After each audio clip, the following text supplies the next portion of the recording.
Good morning, Abundant Life Church. This is Pastor Chris, and today we're going to wrap up our study of Romans chapter 13, verses 1 down through 7, talking about obeying the government.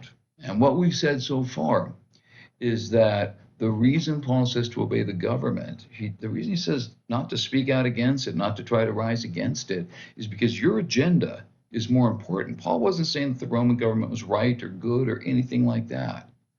He was saying that our agenda is more important. Our agenda is to bring people to the Lord, and our agenda is about eternity. Governments change all the time, situations, problems change all the time.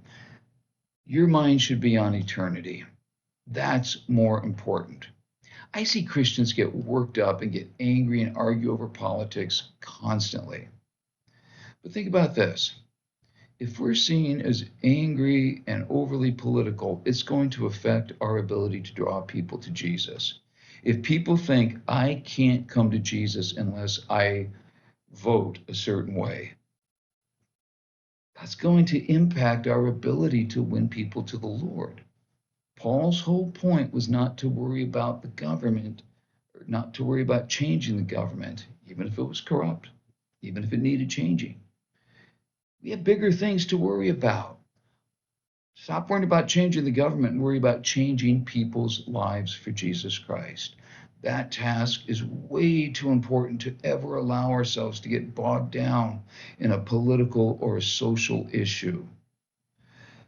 I can remember years ago when I was pastoring in the small town in northern Idaho. We had a lady in town. She didn't go to our church. She went to another church, but we knew her. Her kids were friends with our kids. Wonderful woman, deep, deep Christian faith. It's going to sound like I'm being critical of her.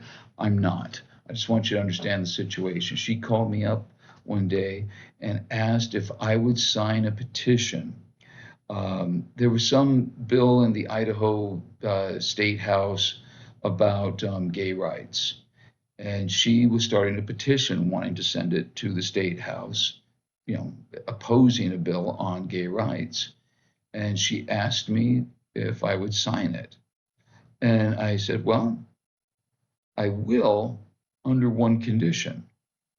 Okay, what's that? I said, are you asking me as a private citizen or as a pastor? And she said, I'm asking you as a pastor. I'm trying to get all the pastors in town to sign it. I said, well, in that case, the answer is no. If it was a private citizen, I would. If you were just asking me my opinion on this, yes, I would. But because you're asking me as a pastor, even though this is on gay marriage, even though I agree with what you're doing and I support what you're doing, my office as a pastor is too important to get bogged down in any political issue, no matter how much I agree with the political issue.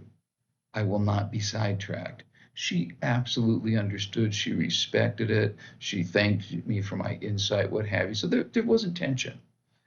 But I tell you that story for this reason. There are good political causes. There are things that should be stood against. There are atrocities and evils in our world. When hasn't there been? Seriously, when in human history hasn't there been? What we have is a message of eternity. That has to be our focus. Good messages, good politics, good causes take up a lot of our time, have a lot of demands on us, and pretty soon we're not preaching the message of eternity because we're too busy. You're going to disagree with this. Some of you are going to feel differently. That's fine. Absolutely respect a different. You're allowed to disagree with your pastor. I'm simply telling you how I interpret this passage and what I think Paul is saying here.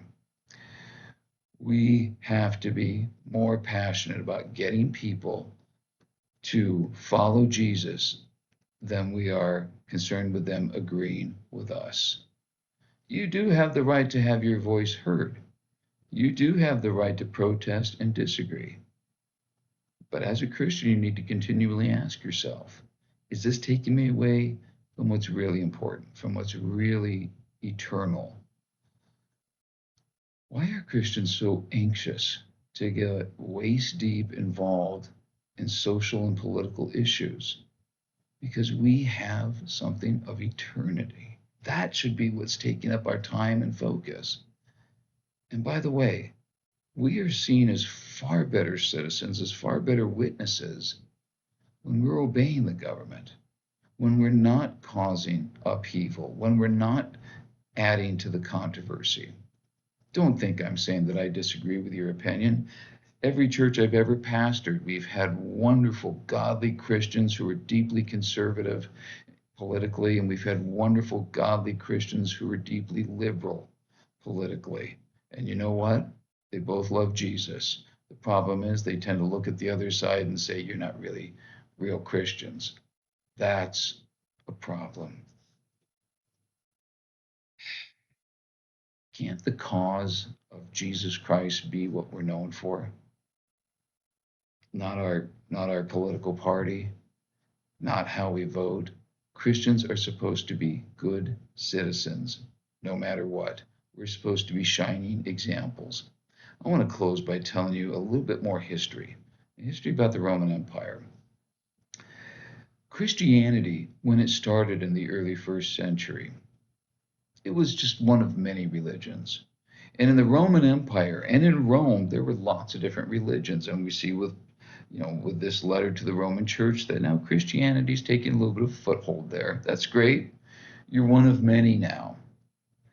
But after a few hundred years, Christianity was the dominant force, the dominant religion in the Roman Empire. And pretty soon, it was the only legal religion in the Roman Empire. It went from being persecuted to being, if you are a Roman, you are a Christian. And you have to ask yourself why.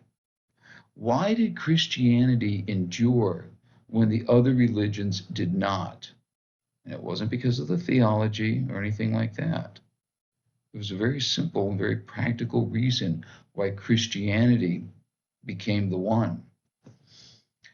A plague hit Rome. I don't remember which year, it's not in my notes, but a plague had hit Rome. And thousands of people were dying in this plague. And people were fleeing Rome. They just figured we're not going to stick around and die. And so thousands and thousands of people left the city and left the sick behind to be sick and to die. All these other religions left Rome. One religion stayed. One religion stayed behind and ministered to the sick, ministered to the dying. Christians did that. And many, many of those Christians who stayed behind in Rome got sick and died as well. And people saw that and said, there is something about a faith that would love people that much. Because of that, Christianity became the dominant faith. Because of their witness, because of their love, not because of their politics. Have a great day. We'll see you next time.